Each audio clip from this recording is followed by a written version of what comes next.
Nort Johnson in, the Community Relations Director for the City of Faribault. Is that right? Marketing Director. Marketing, that's it. That's it. Marketing, yes, marketing. You're also the Main Street Coordinator. Yes, yes, sir. How are you? I'm well. How are you today? New Year's went good? It did. You know, had a little bit of holiday travel involved. Spent Christmas around here, and then went and found some other family over the 2 weekends after that. And glad to be settled back here. Found some other family.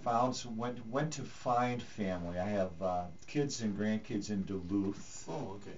So spent some time there, and then still some family back in the Black Hills. So spent a weekend back there as well. I think I told you I've never been to the Black Hills. Unreal. Isn't that bizarre? It's pretty much the iconic Minnesota vacation is to head out to Mount Rushmore, right? Yeah, well, my parents have been there, and I think virtually everybody in my family, but I haven't been there. Okay. Well, the guys on the mountain there, they don't go anywhere. No. Yeah, right. So they're still in the same place. Well, they might leave if I appear, though. I don't. You know. So you're saying you can move mountains? I'm not saying that at all. Your presence can make a mountain move, then? My, oh my! I'm not even going there. Nort is here today to talk about a lot of things. You got a special event coming up. We've got, Snow Crush coming up, and we've got a couple local businesses, including F-Town, involved with that. Big party Saturday, 16th, right? Saturday? Yep. Yeah, Saturday night down at F-Town celebrating that event. And really quite a bit in the hopper for next year, kind of on the down, well, not next year, it's this year now. Like we're 2 weeks into this year now. Wow. Lots of planning going on right now. It goes by fast. So you want to give us some more details about this? Well, sure. You know, just you can check out, there's a link or a poster on a couple of websites, the F-Town website and the Visit Faribault website. The downtown website actually has it right now too. But so start the morning with coffee, bagels, and cream cheese, provided by Stoke Coffee and Tandem Bagels. Then warm up by the on-site campfire with beer samples and hot chocolate, courtesy of F-Town Brewing. So it's after parties at F-Town, 4 p.m. to close. Demo bike rentals, speaker presentation, race start. That's 10 a.m., 11 a.m. The race starts at 1 p.m. Get your information at rbnc.org, riverbendnaturecenter.org. Great little amenity we have down there with our Riverbend Nature Center, and they're getting into the fat tire winter racing. Kind of the neat thing about the fat tire bikes, they can move through the snow in conditions that not necessarily are conducive for cross-country skiing or snowshoeing. You need a certain amount of snow for that. But these fat tires, they're pretty cool. They can get through in any conditions, unless it's too deep. Sounds like fun. Yeah, should be a good time. Should be a good time.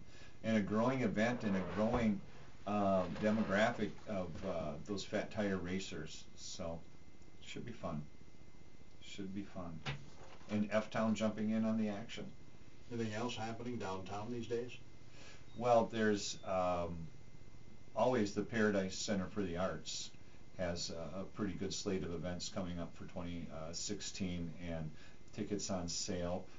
There are fundraisers coming up with the Pints and Vines. I'd encourage anybody that wants to get involved with that. The tickets are available from board members. Give the Paradise Center for the Arts a call to get connected with somebody for tickets for that. Now you can win a wall of wine or a wall of beer from the Pints and Vines event. That's a lot of refreshment. That's what that is. How big is the wall? I'll say substantial. How about that? I know that there's it's going to be, there's just like maybe 100 bottles of wine, give or take, and a little bit more beer than that. Wow. So, and it's a fundraiser for our Paradise Center for the Arts. You know, another fantastic amenity for Faribault and for the downtown. Yep, I need to take a little break here, Nort. Paul Rognus and Prairie Brand Seed also is a KDHL agri-booster. If you'd like to be an agri-booster, give Jerry a call here at the station. He'll give you all the particulars. Our toll-free number is 1-800-369-5345. It's a 5345. It's a terrific program. We need more people to get involved in, because we should all be agri-boosters, right, Nort? We're all ag here. I'll tell you, we're blessed with our agriculture economy. For sure. And one of the things that is an additional blessing for Faribault is our ag processing. I mean, if you think about agriculture, most people say farmers. Right. Farmers, ranchers, and that's the time I spent in South Dakota coming out there. It's kind of where it starts. Always include that. But the economy that surrounds the work that they do, there's a lot of money there, and Faribault capitalizes on that. You think about the turkey store, Jenny O, and Faribault Foods. The amount of money that stays here because we have that processing is a pretty big deal. Yeah, and of course, their recently announced expansion, great news for the community. Wow, $100 million expansion going into Faribault. Yeah, I can't even wrap my head around that. Well, let's see, that would be, that's 1/15 of the Powerball prize, I guess, but... well, I wasn't going to go there. It's less, yeah, that's about right, 1/15, but... It's a lot of money. It's a pile of money, and the idea that the out-of-state folks, the Arizona Foods, I think it's Arizona Foods, isn't it? And Faribault Foods doing this project, making the investment here, that's a plus. That could happen somewhere else. But yep. No, they chose Faribault. They chose to keep the operations here, not only that, but expand. So that speaks volumes, I think, to the workforce here, don't you, Nort? It does. The workforce here, the Faribault and Upper Midwest population, which Faribault is representative of, from a work ethic perspective. Yeah, I remember this from years and years ago. Some of my family migrated to Arizona. No problem finding work. I mean, had your choice because of the admiration of the work ethic of those folks coming from here. So we should all be proud of that. We're a hard-working, good living community here. Yeah, that's terrific news for the community. $100 million expansion. And very high-tech. One of the most high-tech integrated food packaging lines in the world. So, and that's happening right here in Faribault. I've heard some rumbles of the partnerships in the industrial park, talking about we've got Sage Glass out there as well, and great conversations taking place between the partners and what kind of glass should be in buildings, things of that nature. So that cluster of manufacturing economy that we have in Faribault working together is also a real positive note. We should be proud of that too. Let's not forget that. I think the manufacturing week's in October, right, if I remember right? I believe so. Is that when Mr. Gramsci had his sometime in October in the sun there, right? I probably had a great editorial in the paper. So yes, for sure, and we need that economy. We need those dollars in town to help keep Faribault healthy and vital, including our downtown. I should share with you that the University of Minnesota study that has been commissioned by the Tourism Commission and the city, splitting costs on that, it's ready to be cut loose probably this next week. The Tourism Commission will get their hands on it at our meeting later this month and have a little time to assess it. I've been working with the University of Minnesota and reviewing some of the early results from the 10 experts, tourism experts that descended upon Faribault and gave us their professional input. And one of the highlights of their study includes that in all of their opinions, Faribault's biggest asset with regard to visitation and development of further visitation lies in our downtown, our historic downtown. They think it's just charming, and they think the potential there. What we have is very good, and the potential to grow the attractiveness and the economy in downtown, in their opinion, exists in a pretty high fashion. So. Any more discussions about our museum? Still in discussions. I've heard some private entities working on some potential investment around those lines, which would be awesome. There's so much we could put out in. Well, we have the Historic Societies Museum right down by the fairgrounds, and there's just so many other things that exist in little pockets within the community. There's from the state academies. There's a up at MSAD, Shattuck. I mean, the relics from Shattuck that you could rotate through a display would be just, I mean, outstanding. My honey's employed up at Shattuck, so I get through the campus from time to time, and just a few of the artifacts and relics that they have around there are just so interesting and just so historic to Faribault. You know, it's interesting. When I first came to Faribault, I was given a tour. I was taken on a tour of Faribault. And that's one of the places they took me. Absolutely. On this tour. Going through those arches for the first time, I thought, well, this is awesome. Isn't that a compelling view when you go through those arches? Really something. The iconic tower there, that's one of the most iconic images according to a survey that we conducted. It was last spring we did the work on that. The Shattuck Clock Tower and Arch I think came out number 1 or 2, with the other in the top 3 being the viaduct. I was going to say the viaduct has to be up there. And the Faribault Woolen Mill is just the factory itself, and then the iconic downtown historic district. I remember as a kid with a family driving through Faribault long before I ever knew I was going to live here. You know. Right. When I was a kid, and my memory of it was in the fall. The foliage on the bluffs were in full array, and it was an awesome sight. Absolutely. Going right across down the viaduct. Right down the bluffs from under the schools and through the viaduct and down over the top of Tepetonka Park and right into Riverbend Nature Center from there through the famous tunnel. The tunnel's been an item of discussion recently. You know, there's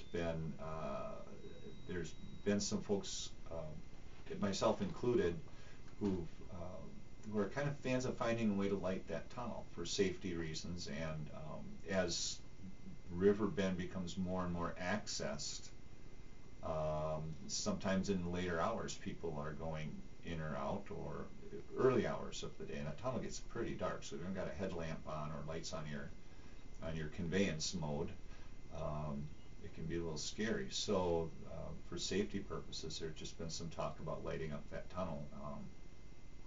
Could be kind of fun. Have you been through the tunnel? No. Oh my, we've got a field trip.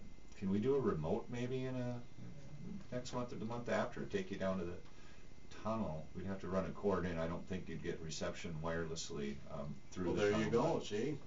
We could give that a try. You should come and check that out, Gordy. I should. That Riverbend, again, is such an asset, and the ability to connect, well, technically through that tunnel with iconic downtown Faribault, pretty big deal. Pretty nice. Sounds like it. I've been to Riverbend hundreds of times. Okay, but not through that no, through that entrance. It's one of my favorite places on the planet. It's just gorgeous. If I want to get away from everything and just, be alone with my thoughts. There you go. Well, that's where I go. I don't know that you'd be alone with your thoughts, but again, this weekend you can head down for the Snow Crush. Even if you're not participating, I think that finding out a little bit more about what the fat tire racing is about, or you don't necessarily have to race to use a fat tire bark either. You can do it at your own pace, sort of like the mountain biking. But that's this Saturday. Again, demo bike rentals, 10 a.m. down at the Nature Center. They're going to have a presentation at 11. There's a race starting at 1, and then after race festivities, including a little campfire and beer samples, etc., down at F-Town. And you can ride your fat bike tire from F-Town to the Nature Center and back. Pretty neat. Pretty neat. Sounds like fun. And everybody's invited. Everybody's invited. So What else is shaking from your perspective? I was just thinking that one of my other favorite places to go, if I want to, be alone with my thoughts, right, is near Strand Big Woods by the waterfall there. The Big Woods. They got a bench, by the waterfall, and I'd like to sit there and listen to the water. That nice. Just close my eyes. We have a lot of that here, don't we? We have a lot of that we can share. Near Strand being a state park, and Riverbend being a private park, so to speak, and then Falls Creek, Highway 60 heading toward Kenyon on the left-hand side. That's a gorgeous park there as well. And I think the total city park count in Faribault is 39. It's a lot of parks. It's a lot of places you can go either share your thoughts or find the quieter spots and have your thoughts by yourself. I'm more of a share it kind of guy. We're very blessed here.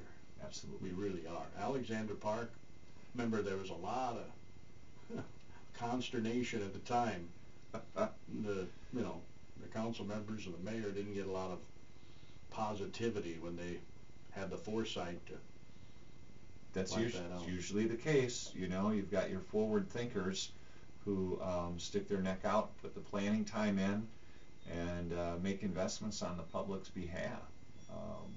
Our city council right now is going through, they're getting their fresh comprehensive plan together, and that's the hard work that they're doing right now. Yeah, what vision, what do we want Faribault to look like in 2040? Exactly, and what a great process. We were just, we had a Main Street Board of Directors meeting this morning, and I shared with them, as we were discussing the 2040 vision, how important in my mind that work has been done. It gives all entities, city committees, city departments, Main Street, EDA, Chamber of Commerce, it gives us all a common vision, maybe not in all of the details, but at the highest level we all understand how we want our community to grow and how we want it to develop. And you want to have organized growth. Absolutely. Because look what happened up in Lakeville. Yeah. I mean, it just ballooned. And they did a great job up there, don't get me wrong, but they had to put a moratorium in place for a couple of years because it was growing so fast. Right, and if you don't grow in an organized fashion, that can cause problems with utilities and transportation and everything else. We know that. So again, the city's up to the good work of revising those plans, so wish them well, and certainly lend your support when you can. And one of the things I talked to the mayor about on New Year's Eve day with our annual visit with the mayor, one of the things, and I don't know, and he wasn't sure how much the city could be involved in this, is the growth of internet infrastructure in town. There's some places in town where you have some poor connection. There are the issues edges with of that. town. Correct. I'm not sure of what the technical roadblocks have been, but we could use a little upgrading. I know John Rowan on the city council. Right, he's a techie guy. Absolutely. He and I shared a conversation where he pretty smart in that way. Oh yeah. Right. So technically he was able to fill me in, and of course that didn't really stick to my wall. But I know that he understands where the gaps are or where the opportunities are for us. So yeah, good we have him on board on the council. So yeah, it is nice to have somebody who has a technological grasp. It's great. It's great to have wide representation so that all thoughts can be shared at the planning table. For sure. Again, Nort Johnson is with us. He's the community marketing director for the city of Faribault. Tourism director. Chamber of Commerce and Tourism is my employer. So the marketing director is the title instead of the parking director. No, the marketing. Oh, marketing director. Although parking is kind of on the slate too, but yeah, basically marketing director for tourism, and then also help coordinate the Main Street program in town. So. And again, you want to explain to our listeners what Main Street is? It's a national program, right? It's a national program that Faribault has subscribed to for some years now. Basically, what it does, it provides an organizational framework under which we can cause economic impact and historic preservation in our downtown district. We have 4 committees. We have a bunch of great people I don't want to miss anybody, so I'll name the committees and just share with you that we've got people in our downtown district as well as people that are not in the downtown district who are participating. And it's the same way for volunteers for our events. And that's really heartwarming to understand, and it's in line with the results of the surveys that were done for the 2040 vision. And that's the interest in having our downtown be preserved and enhanced is a big component of the 2040 vision.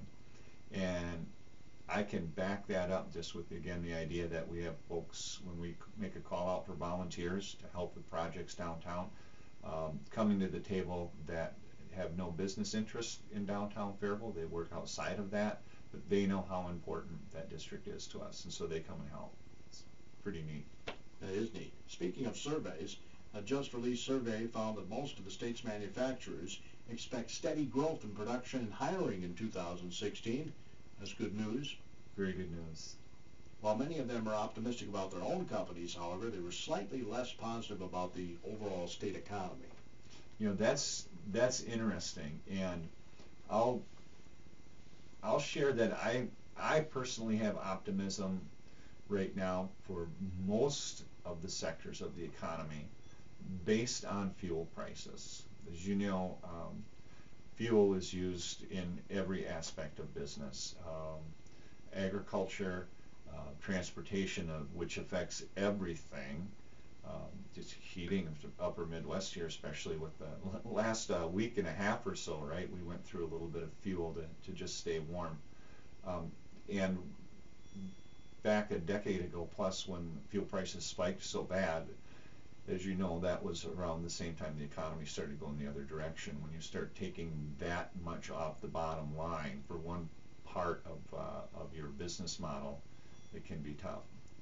So currently, with the low fuel prices and the projections for fuel prices to stay low for I read yesterday, I think it was Wall Street Journal, the projections were that they'd be low for most of this year. They expect prices to stay below $50 a barrel. So unless you're in the oil industry, that's a positive. Correct.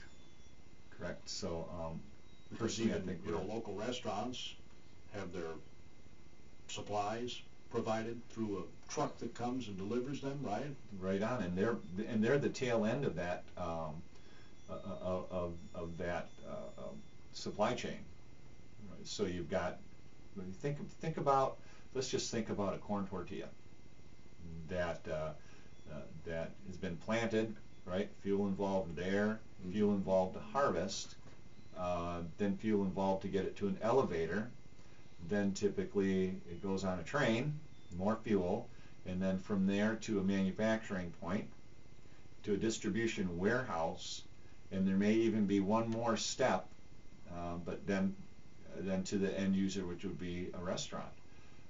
Fuel involved every step of the way. And as our economy has become so global, we're not necessarily operating within our biomes. In other words, everything that we're using in Faribault is not produced in Faribault, obviously. And so fuel has a huge impact on overall costs and economy and bottom lines. So we'll take it at a low level right now. Yeah, I'm glad you brought that up, because Faribault Foods is a global company. It absolutely is. Sage is a global company. Correct.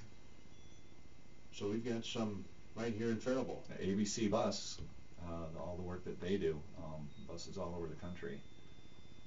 World, I'm guessing. Yeah, they have I don't think they call it ABC Bus, but I think they have an arm in Europe. I'm going to have to look that up. It'd be good to know. You know what I'm saying? I wouldn't doubt that. They're so good at what they do. Oh, yeah.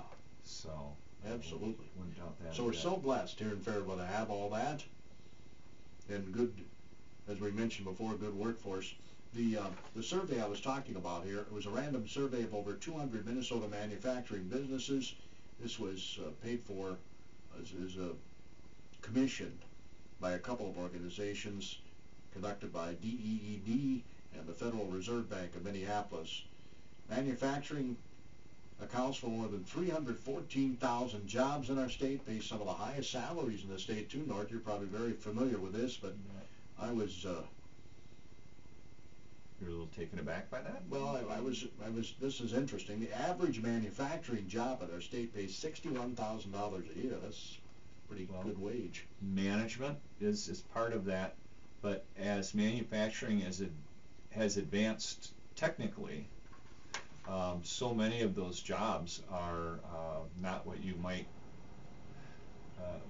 might traditionally consider as very blue collar, grease up to the elbows kind of work. But as it's become more technical in nature and robot-aided manufacturing, for example, you gotta have some education and we'll call it some intellectual wherewithal to conduct that work, and those types of folks draw good salaries. $61,000. That's average. It's a good salary. Hey, that's and I think that's a very good note. I saw a cartoon not too long ago, and it had two young men. One of them was heading off to college, and was talking about getting his liberal arts degree, and that, didn't know for sure what he'd be doing after that. And the next fella was going to technical school, getting his degree in a technical vocation. I believe it was welding, and he's going to walk out after his tech education with a solid outlook for a career the rest of his life, and wages as higher than college grad. So that's the other gem in Faribault, South Central College. Absolutely. I think there's an undue stigma that landed out there with regard to manufacturing jobs, and I'll tell you what, maybe they're traditionally we haven't viewed those as being glamorous, but I'm telling you what, I think they are. I think the compensation from pursuing a career like that helps you take care of your family, helps you have a solid life, solid retirement. I'd call that glamorous. Yeah, I would too. Well, thanks, Nort. It's always good to see you again. That's this Saturday, that special event downtown. Yes, sir. I'm going to put one more plug in. Have I got 20 seconds? That's about all you got. All right. 27th, we're having an event called Green Steps. Look for announcements in the daily news, as well as more announcements coming on the radio here. Presentation at the Village Theater. There'll be 2 shows. Look for more details. All right. Thanks, Nort. Appreciate it. Thank you. You're in so tune much. to KDHLAM in Faribault, Minnesota.